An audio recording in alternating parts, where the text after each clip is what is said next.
Então, boa tarde. Meu nome é Amanda e eu faço parte do grupo 1, junto com a Elia e Yasmin, e a gente vai apresentar o trabalho sobre métodos de diagnóstico e a epidemiologia da toxoplasmose. Nós dividimos o trabalho em 5 etapas, onde na introdução a gente vai abordar os aspectos gerais do parasito, vamos também falar sobre a cadeia de transmissão, os métodos de diagnóstico e material biológico, fatores de risco e formas de controle e profilaxia. Então, a toxoplasmose, ela é uma doença zoonótica causada por um parasita que pertence ao filo Apicomplexa, abrigado na família Sarcocystidae. Existe uma classificação subfamília que nós encontramos referenciada com o único autor, que é a subfamília Toxoplasmatine, mas sendo que ela não é tão aceita, porque as outras espécies que seriam abrigadas nessa família, elas não foram confirmadas. Dentro dessa família Sarcocystidae, a gente vai ter um gênero, que é o gênero Toxoplasma, onde ele abriga uma única espécie, que é o Toxoplasma gondii. O Toxoplasma gondii, ele é capaz de infectar e de se replicar em células nucleadas de mamíferos e aves. Ele é considerado um parasita, um protozoário parasita intracelular obrigatório, com ampla distribuição, no caso ele é cosmopolita. A toxoplasmose, de forma geral, é uma das infecções parasitárias mais comuns ao homem e a outros animais homeotérmicos e acaba infectando de maneira crônica aproximadamente 1/3 da população mundial, onde os hospedeiros definitivos são os felídeos, né? Então, aqui a gente inicia a cadeia de transmissão com o ciclo de vida do Toxoplasma gondii, onde aqui a gente pode visualizar o hospedeiro definitivo, que é os felídeos, né, o gato. Também a gente vai ter os hospedeiros intermediários. E, além disso, a gente pode destacar as formas infectantes do Toxoplasma gondii. A gente vai ter os bradizoítas, que vão estar dentro dos cistos teciduais, os esporozoítas, que vamos encontrar eles dentro dos oocistos, né, eliminados pelas fezes do hospedeiro definitivo, e os taxoítas, que encontramos comumente em tecidos e fluidos corporais. Então, esse ciclo, a gente pode iniciar ele com a ingestão desses cistos teciduais, né, das formas bradizoítas, pelo gato, né, pelo hospedeiro definitivo, no qual aqui dentro vai acontecer a reprodução sexuada do parasita, né? Que aí vai acontecer pelo processo de gametogamia e vai ter a origem desse oocisto imaturo. Essa fase de reprodução sexuada a gente vai abordar posteriormente. Então, quando essas fezes desse gato são liberados no ambiente, a gente vai ter esse oocisto imaturo, que é uma forma ainda não infectante, e depois ele vai passar a ser infectante depois de 1 a 5 dias, né? Pois vai acontecer o processo de esporogonia, que é o processo de maturação. E aí nós vamos ter esse oocisto maduro, vamos ter 2 esporócitos, e dentro de cada esporócito nós vamos ter 4 esporozoítas. E a partir daí o próprio gato ele pode se reinfectar com essa forma, né, com o oocisto maduro, como também os hospedeiros intermediários. Eles podem ser infectados através da contaminação do ar, da água, do solo, dos alimentos e também dos vetores acidentais. Vários mamíferos, né, e várias aves, eles vão atuar como hospedeiros intermediários através da ingestão desse oocisto maduro ou até ingestão das outras formas infectantes, tá? Mas, em geral, ela vai se instalar, né? A infecção vai se instalar através do oocisto. O ciclo no hospedeiro intermediário, ele é de forma extraintestinal, que é diferente do que acontece no hospedeiro definitivo, né? Que vai ser de forma intestinal.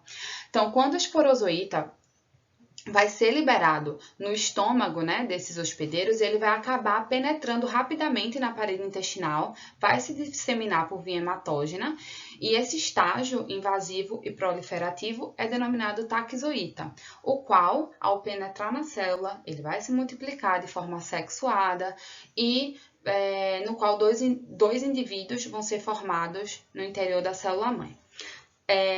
Na maior parte dos casos, o hospedeiro intermediário acaba sobrevivendo porque ele produz anticorpo, o que vai limitar a invasão de taxoítas, né? E resulta na formação de cistos.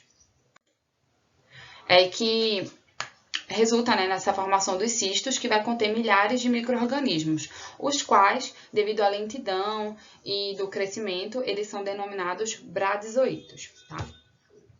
Essa forma de cisto, ela é prevalente no tecido muscular e nervoso, apesar de ser encontrado também em outros órgãos. Com isso, pode acontecer a infecção do ser humano através da ingestão da carne contaminada, com bradyzoítas. Outras formas de contaminação humana mais incomuns são transplante de órgão e transfusões sanguíneas. Além disso, se essa contaminação ocorre durante o processo gestacional, através da carne crua ou mal passada, ou outros alimentos contaminados por oocistos, aí a gente vai ter a infecção transplacentária, né? Pois os cistos, né, eles vão se transformar em taquizoítas, o que vai alcançar a circulação materna, vai atravessar a barreira fetoplacentária e vai ocasionar a infecção transplacentária. Então, as consequências desse tipo de infecção vão depender de alguns fatores, como idade gestacional, e aí pode acontecer aborto, algumas lesões neurológicas ou oculares, também pode ter uma infecção latente, e que esses sinais clínicos eles acabam só se manifestando anos ou meses após o nascimento. Então, a gente vai ter aqui o ciclo enteroepitelial de Toxoplasma gondii, ou a fase sexuada, né, como pode ser chamada. Então, a gente vai ter essa fase que vai ser exclusiva nos gatos e dos outros felídeos, nos quais a gente vai poder observar os processos de esquizogonia, de gametogonia e de esporogonia. Então, essa fase, né, esse ciclo enteroepitelial, ele pode ser iniciado por qualquer forma infectante do parasito. Então, a gente vai ter os bradyzoítas, que são dos cistos presentes em carnes, taquizoítas, que são dos diversos fluidos corporais, e também dos esporozoítas, que vêm a partir dos oocistos esporulados. Também a gente vai ter um período de pré-patência. Que período de pré-patência é esse? É o período entre a invasão do agente no organismo até as primeiras formas detectáveis do agente. Então, isso vai depender de qual forma infectante foi ingerida. Se for cistos, vai durar de 3 a 10 dias. Se for taquizoíta, vai ser de maior ou igual a 13 dias. E a ingestão dos oocistos de 18 ou mais dias. Então, logo após a ingestão, vamos supor que começou tudo isso a partir da ingestão dos cistos teciduais, né? Através do gato. Então, o gato foi lá e ingeriu os cistos teciduais. Então, vai acontecer a destruição da parede cística, por enzimas proteolíticas do estômago e do intestino delgado. Então, a partir daí, os bradyzoítos eles vão ser liberados e vão penetrar na parede intestinal e vai iniciar o desenvolvimento através das gerações de Toxoplasma gondii. Então, vai ocorrer em 5 estágios, né, esse desenvolvimento, o A, B, C, D e o E. Então, no estágio A, B e C, vai ocorrer de forma sequencial, e os gametócitos, eles só são observados quando essas formas estiverem ausentes, né? A forma D e E, eles vão ocorrer simultaneamente com os gametas sugerindo, né? Então, sugerindo que esses sejam os precursores dos gametas, né, ou variantes do mesmo estágio biológico evolutivo. Então, aqui durante a gametogênese, a gente vai ver a ocorrência da formação de microgametas, que vai ter um núcleo e 2 flagelos, então aqui a gente vai ter os microgametas com núcleo e 2 flagelos, e também a formação dos macrogametas, que também são formados, né, nesse processo e vão atrair esses microgametas por quimiotaxia. Então, a fecundação vai ocorrer também dentro das células intestinais, vai dar origem ao ovo, ou um zigoto, que esse zigoto, após formar a sua parede, vai se diferenciar em oocisto imaturo, e esse oocisto imaturo vai romper o enterócito e vai ser liberado junto com as fezes dos felídeos no meio ambiente, e a partir daí acontece o processo de esporogonia. Toda essa fase, aqui desde a fase de penetração dos bradyzoítos até a formação e liberação desse oocisto maduro, ela vai durar cerca de 15 dias. E a fase de liberação do oocisto imaturo e até esporogonia, como já foi falado anteriormente, de 1 a 5 dias. Então, os gatos domésticos, eles podem excretar milhões de oocistos imaturos após ingerir apenas um único bradyzoíta ou apenas um único cisto tecidual. E, geralmente, menos de 1% da população desses gatos, ela pode ser encontrada liberando oocistos, que são liberados por um período médio de 2 semanas da vida do gato, né? Então, mas principalmente na primeira semana da sua primeira infecção. Infecções, estado de desnutrição, imunossupressão podem favorecer uma nova liberação de oocistos. Então, dessa forma, os felinos, principalmente os gatos domésticos, eles fazem um papel de disseminadores do parasita. E hospedeiros definitivos, né? Também, que liberam no ambiente uma grande quantidade de oocistos que, quando esporulados, eles podem permanecer viáveis por muitos meses ou muitos anos, contaminando o solo, a água e os alimentos. Então, de forma geral, essa cadeia de transmissão ela pode ocorrer por duas vias, tanto de forma horizontal como de forma vertical. E ela pode ser dividida em 3 tipos de transmissão: ambiental e carnivorismo, que seriam as vias horizontais, e a transplacentária, que seria a via vertical. Na ambiental, que também é chamada de via fecal-oral, ela se desenvolve logo após a ingestão dos oocistos, que vão estar presentes no solo, na água, sobre frutas e verduras, também aqueles que vão estar veiculados por insetos e aves, ou pequenos roedores. E lá no estômago, esses oocistos vão sofrer a ação das enzimas proteolíticas, que vão destruir a parede desses oocistos. E daí eles vão liberar os esporozoítas, os quais vão invadir ativamente as células intestinais epiteliais superficiais, e no interior dessas células se convertem imediatamente em taquizoítas e vai iniciar a sua reprodução rápida. Após isso, ele vai alcançar outros tipos celulares por meio da circulação linfática ou sanguínea e vai manter a multiplicação intracelular rápida. No carnivorismo, os cistos teciduais eles são predominantes durante a infecção crônica em todos os hospedeiros de Toxoplasma gondii, onde esse ciclo é o mais comum e bastante eficiente entre os carnívoros e onívoros, que vão se infectar com os cistos após a ingestão da carne crua ou mal cozida.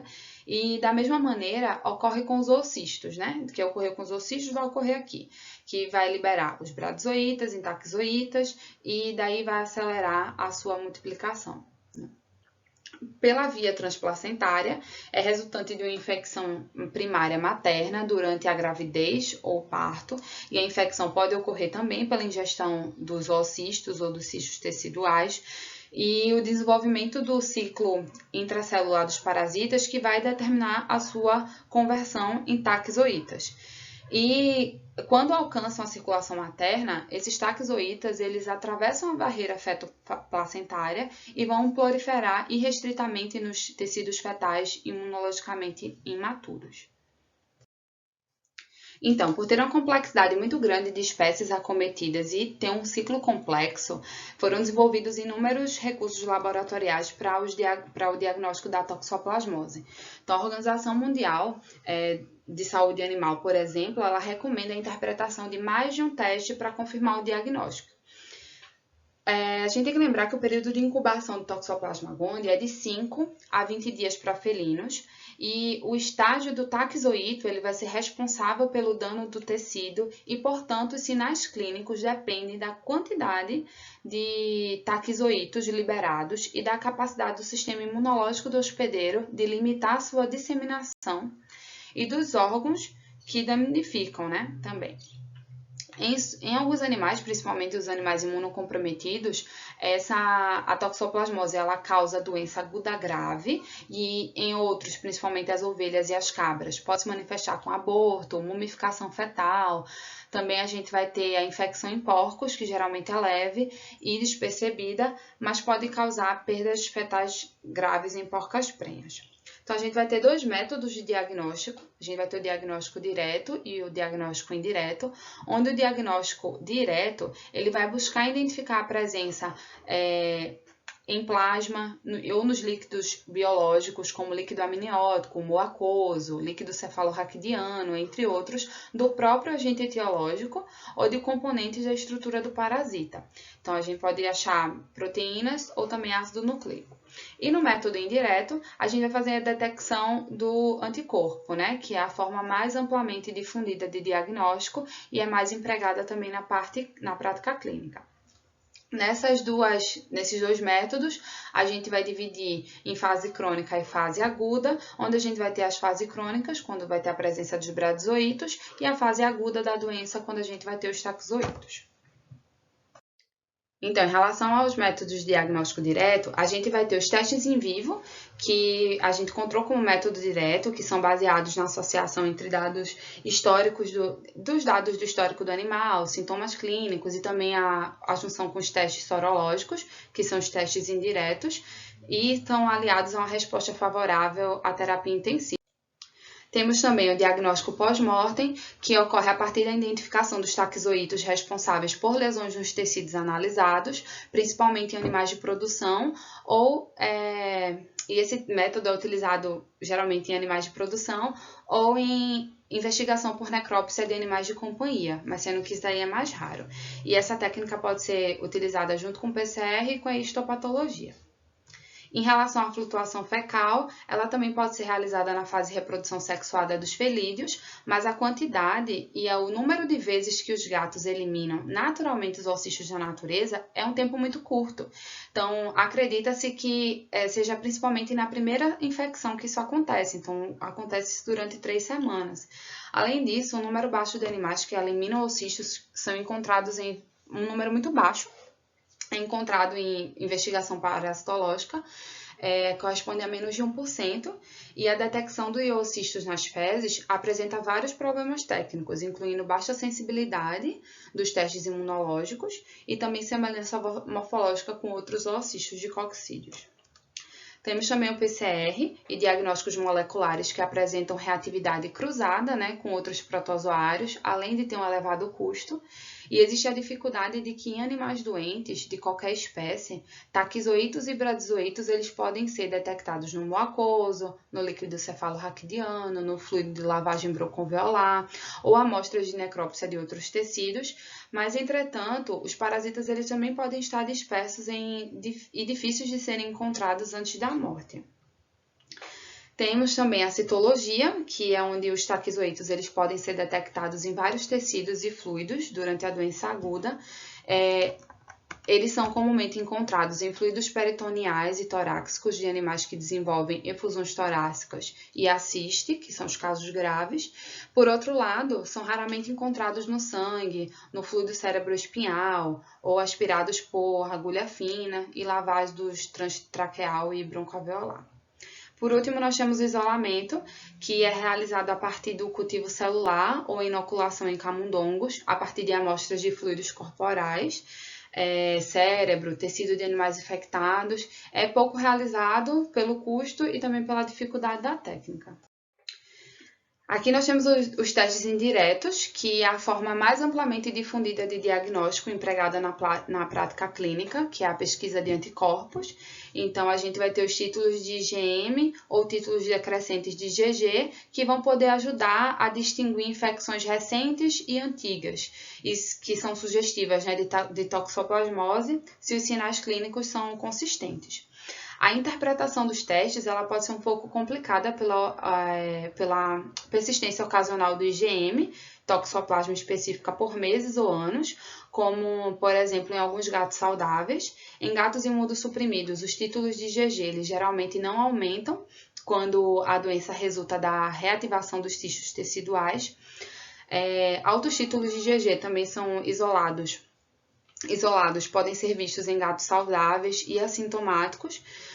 Anticorpos no fluido cerebroespinhal ou muacoso, especialmente IgM, podem ser úteis também no diagnóstico de doença ocular ou relacionada ao sistema nervoso central.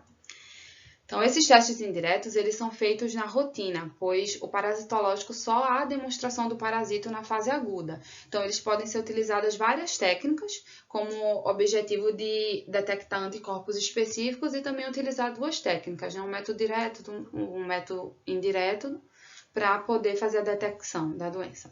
Um exemplo que a gente tem é o ensaio de imunoabsorção enzimática, que é o ELISA, que tem um princípio de utilizar antígeno solúvel de primeira, segunda e terceira geração, e ele está entre o maior teste de aceitação assim, para avaliar os anticorpos de Toxoplasma gondii a nível de rebanho. Então, dentre as vantagens é que é um método relativamente rápido e permite a análise de um grande número de amostras testadas ao mesmo tempo, bem como a reprodutibilidade em sistema automatizado. Outro exemplo é o teste de hemaglutinação indireta, que utiliza hemácias de aves recobertas com antígenos totais do Toxoplasma gondii, e ele tem sido demonstrado muito útil, né, em triagem de diagnóstico. Ele possui alta sensibilidade, ele é simples, não necessita de conjugados específicos e não necessita de equipamento também sofisticado. Temos também a imunofluorescência indireta, que utiliza taquizoítos intactos, preservados em formalina e fixados em lâminas de microscopia, cuja fluorescência em torno do parasita é vista após incubação do soroteste positivo, com conjugados específicos marcados com fluocromos. Pode haver resultados falsos positivos de anticorpos de IgM por interferência de fatores reumatoides, mas presentes no soro, ou resultado falso negativo de IgM por competição com IgG. Também temos o teste de aglutinação, que é a aglutinação dos parasitos inteiro, que é o teste de aglutinação direta, e o de aglutinação em látex, que é um teste relativamente rápido. Eles detectam anticorpos séricos que reagem com as hemácias ou com as partículas de látex. Então, aqui nós temos os fatores de risco, que a gente dividiu de modo geral, né? Que o fator de risco seria a ingestão de oocistos esporulados presentes em alimento, água, em contato com solo, e também a ingestão de cistos teciduais, seria pela carne crua ou má passada dos hospedeiros. Também já temos os fatores de risco para a infecção do Toxoplasma gondii em felinos, que aí a gente vai ter alguns aspectos que vai poder influenciar nessa soropositividade do animal, tal como a idade, pois o gato jovem, entre a 6ª e a 14ª semana de vida, tem alta atividade de caça e que pode facilitar a prima infecção. Nessa situação, a gente também pode incluir o hábito de caça e a consequente ingestão de carne crua, né, desses animais, com a ingestão com a presa, né, que se a presa estiver infectada, e também o acesso à rua, à terra e à areia contaminada. E a maior soropositividade em gatos machos e juvenis de rua. Já os fatores de risco voltado para a saúde pública, nós temos o contato com as fezes de felinos, que vão ter os oocistos maduros, a transmissão transplacentária, que é quando a mulher adquire a primeira vez a infecção por Toxoplasma gondii através dos taquizoítos. Também a ingestão de leite contaminado através dos taquizoítos, que também é bem comum, que é uma fonte de transmissão, né, do protozoário, a ingestão do leite, que pode ser tanto do humano quanto o leite da vaca, da cabra, sem tratamento térmico, uma vez que o recém-nascido pode apresentar soropositividade para toxoplasma humana logo após o nascimento. Também o transplante de órgãos, que contém bradizoítas e os cistos teciduais, e mais incomum ainda a transfusão, né, de sangue com taquizoítas. São organismos delicados e incapazes de sobreviver fora do organismo dos seus hospedeiros, então essa daqui é uma forma mais incomum. A imunossupressão também é um fator de risco, tanto em mulheres grávidas e pessoas imunossuprimidas, em especial, elas devem evitar contato com fezes de gato, solo e carne crua. E nesse caso, as crianças e os idosos eles podem ser mais suscetíveis, e em mamíferos complexos, humanos, ovelhas, cabras e porcos, a infecção congênita ela ocorre principalmente se a fêmea grávida se infecta durante a gravidez. Então, a agricultura ela pode ser drasticamente afetada pela infecção de animais alimentícios com T. gondii, assim como os caprinos, ovinos e coelhos, que eles são bem mais afetados do que os equinos e os bovinos, e eles vão produzir esses produtos de carne que vão conter os cistos de tecidos e podem infectar os consumidores, né? Os bovinos e equinos, eles são mais resistentes à toxoplasmose clínica que as outras espécies pecuárias, né? Não há um programa nacional de controle sanitário para a detecção de cistos de Toxoplasma gondii, até porque, por meio dos serviços da inspeção sanitária da linha de abate, é meio que inviável, já que o cisto de Toxoplasma ele é microscópico e, portanto, ele não tem como ser visualizado por um exame macroscópico, né? E que é utilizado na inspeção, diferente de outras zoonoses transmitidas via carne, como é o caso da teníase. Então, aqui a gente vai ter um ciclo, né, em relação à transmissão a partir do hospedeiro definitivo, que é o gato. Então, aqui a gente vai ter, ele pode contaminar a água do solo, também vegetais crus, ou os humanos podem ter contato direto com essa fezes. Que daí, se tiver esse contato, pode acontecer a transmissão vertical. Se for por contato com os vegetais crus, também pode acontecer a contaminação. A contaminação dos animais herbívoros, né? Pode vir através da contaminação do solo, de plantas, através da propagação dos oocistos, através das fezes de gatos infectados, que aí vai contaminar esses herbívoros. Esses herbívoros infectados vão afetar felinos infectados através da carne, também outros carnívoros serão infectados e o gato também pode passar por esse processo de reinfecção a partir da alimentação, né, da caça com esses herbívoros, pequenas aves e pequenos mamíferos infectados.